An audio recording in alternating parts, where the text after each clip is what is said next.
Hey,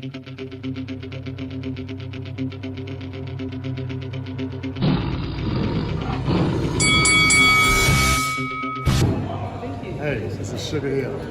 You're watching Lights Out. This is Faisal Khan for Lights Out, proudly sponsored by Spartans Law. We're here at Bournemouth Beach. Delighted to be joined by undefeated boxing prospect Tiernan Bradley. Tiernan, thank you very much for taking your time out to speak to us. Firstly, how you doing, brother? Yeah, I'm doing good. Just enjoying the sun here in Bournemouth. I mean, seeing Tommy up there on the stage just gives me goosebumps for whenever I'm on the stage, you know, and on this platform. But no, I'm enjoying Bournemouth, enjoying being around this kind of setup, and hopefully I'll be on soon. Yeah, you're part of obviously Tommy's entourage. Tommy's obviously featuring on Saturday Tommy's a part of my entourage. Part of your entourage. Okay, you're both part of the same entourage. Nah, we're both a part of, you know, we're one team. You know what I mean? We're one team, but me and Tommy are like two peas in the pod at the moment. You know, we're heading away, we're doing things together, we're sparring together. Well, not sparring each other, but I'm sparring, he's sparring at the same time. It's good. It's good work. Well, I hope you're not sparring each other because the size difference is pretty big. I mean, we have, you know, went at it a few times, you know what I mean? I came off more worse than he was, but Scott tries to keep it on the down low. Fair enough. Well, I mean, listen, we talk about Tommy Walsh as the future of the heavyweight division. Right now, we're pretty blessed to have many great fighters up in that division, but you know, in 2-3 years' time, where do you reckon Tommy will be? And are we potentially looking at a future world champion, Tiernan? Absolutely. I've seen his skills day in, day out. You know, I've been around boxing for a long time. I know when somebody's got something, you know, that wow factor. Tommy's got it. I feel like once he finds his feet in this heavyweight division, I feel like he can really bring that star energy. But no, he's going to cause a lot of problems in that division. And a lot of them guys that are getting TV time and, you know, are on TikTok, you know, TikTok stars and stuff like that, doesn't matter. They're all going to get it soon. We look forward to seeing how the rest of Tommy's career pans out, and yeah, very exciting prospect, definitely one to look out for. But you're obviously another fighter to look out for, 8-0, currently undefeated, campaigning at £140. British title the next target, or is it to sort of keep yourself busy, get yourself active on more shows over in England? And talk to us about what the future holds for Tiernan Bradley in the rest of 2023. Yeah, I mean, for starters, I just want to get on a platform like this, and then I'm going to start pathing my way, you know, to what title I want. There's no point pathing your way through these small hall shows because then you end up nobody knows you. You can't sell it. You can't sell yourself on any small hall show. Once you make it onto these big shows, people start, you know, paying attention to you, saying, oh, that kid's got skills, I'm going to follow him. And that's when the momentum builds up. So I want to build that momentum before I go push for them titles. But it's me being a proud Irishman.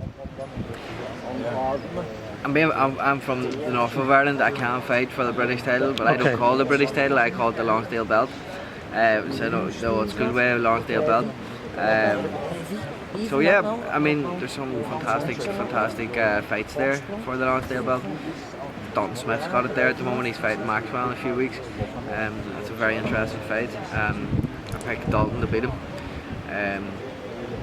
but I picked myself to beat Dalton. Because you've already beaten Dalton in the past, haven't you? In the amateurs. I have indeed. I mean, I don't like to dwell on the past. I feel like I still have his number. I mean, I've helped out a few guys for their sparring whenever he's fought them, so I can gauge myself on the level and what way he got on with them. So yeah, I feel like I come out on top. Great fights to look forward to, especially with yourself in the near future, and obviously £140 is one of the most exciting divisions. Who have you got as the king of the division right now? The king of the division, I mean, it's hard to know really. It'll be interesting now seeing Catterall coming back and fighting Dara Foley. I think that's another Irishman there that's really starting to push out there. I mean, he beat Robbie Davis, maybe not the fashion that he wanted, but I mean, he dropped Davis heavy, but then a fantastic shot. And I would like to see Foley doing the business against Catterall.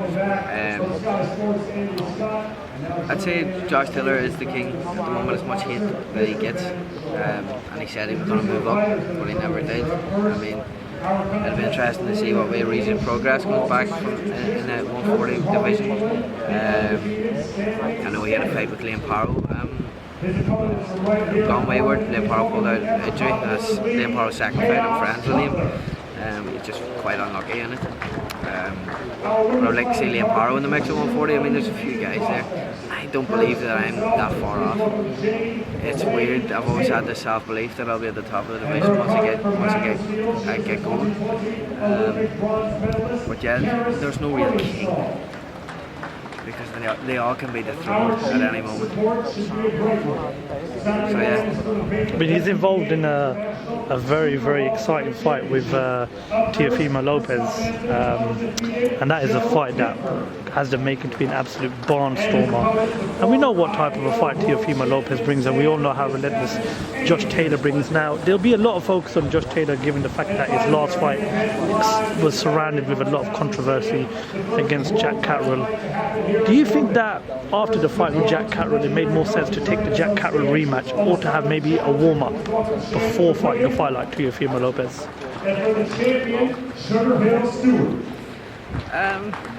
Yeah, maybe a warm-up. God knows he's the king. Like he holds all the belts, so he can do what he wants. If he wants to go into a big fight, let him go into a big fight. It's his career at the end of the day. But look, at that point, he shouldn't be taking warm-up fights. He should be fighting the best. I mean, that's the way boxing should be. You should fight the best on the fight, and the best on the fight, and the best. Sometimes it doesn't work out like that. You need a warm-up fight, but it shouldn't always be that way. Let's talk a bit about your experience on chilling out in private jets with the one and only Conor McGregor, being around his camp the last few weeks. That's got to be an experience that must have been out of this world. I mean, Conor McGregor will go down as probably the greatest UFC fighter of all time. Obviously, people will have different opinions on that, but yeah, what did you take from spending time with Conor McGregor and his people, and what's the most valuable thing you learned while spending time with him? I've known Conor now, 6 years, 7 years. Okay, so you must have learned a lot of valuable things from him then. I've known him now 6 or 7 years. I've known him a long time. I was a sparring partner for the Mayweather fight. Spent 8 weeks in Vegas with him. So that experience back then, I took it for granted, and I never really put it in, but I still have it to this day, and I'm using it now in my professional career the last few years. But even just getting to know him again, he's dropping some knowledge and reiterating some of the stuff that he told me back then. It's really got in my head with the career that I want. I mean, how quick he done it was the phenomenal thing about his career.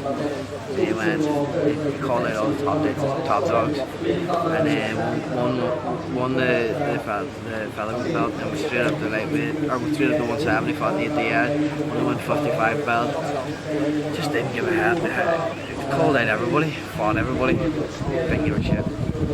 And I loved that. And it's the same thing that he said, he's given me, dropping some knowledge, dropping some gems. I'm not saying any of it because it doesn't come for free, as Tommy would say. I mean, regardless of what people's opinions of Conor McGregor is, you have to respect it, because as you said, he's just jumped into huge tests throughout the whole of his career. Not just obviously in the UFC, we saw his first fight in boxing was against probably the greatest fighter of all time in Floyd Mayweather. He was out in Dublin for the Katie Taylor fight, and he spoke a bit about Carl Froch, and he said that he's confident that he could beat Canelo Alvarez. I mean, would you like to see him perhaps maybe back in a boxing ring again, or do you think, yeah, after Michael Chandler, maybe look to get another world title and perhaps call it a day? I mean, what do you think he should do next, Tiernan? Who am I to say what he should do next? You know what I mean? Who am I to say that? He is, he's the man. At the end of the day, he's the man that's done it all. He's been there and done that. If he feels that he can do that, let him do that. I mean, he's the pull. And anybody that's in fights with him is going to make a lot of money. So why not? Can he beat Carl Froch? Not an easy task. Carl Froch was a great fighter as well. Yeah, I mean, it's tough. I loved Conor Froch coming through. I absolutely loved Conor Froch coming through. If Conor feels like he is confident enough to beat these guys, who are we to doubt him? I mean, we've doubted him before, and he's proved us wrong. Tiernan, before I let you go, what can the fans expect to see from you throughout the rest of the year, and what does the future hold for Tiernan Bradley? Yeah, my next fight, we're just getting this guy penciled in. It's going to be an 8-rounder on a good platform. Yeah, it's going to be a decent opponent. My last 2 opponents have been a 6-1 and 8-2. That was over 6 rounds. I won two tough 6-rounders, but they weren't tough because I ended up stopping them in the first and second round. I don't see it any different once I move up in the 8-rounders. First, second round knockout, it's going to happen. But yeah, I'm going to be moving on to the 8-rounders next. It's on a good platform, pushing on. A few 8-rounders the rest of the year, maybe get a 10 in before the end of the year. Tiernan, an absolute pleasure speaking to you. Thank you very much for your time. We wish you the best of luck. Hopefully you enjoy Saturday night. Hopefully Tommy gets the win. And yeah, we look forward to speaking to you in the near future. Thank you very much, guys.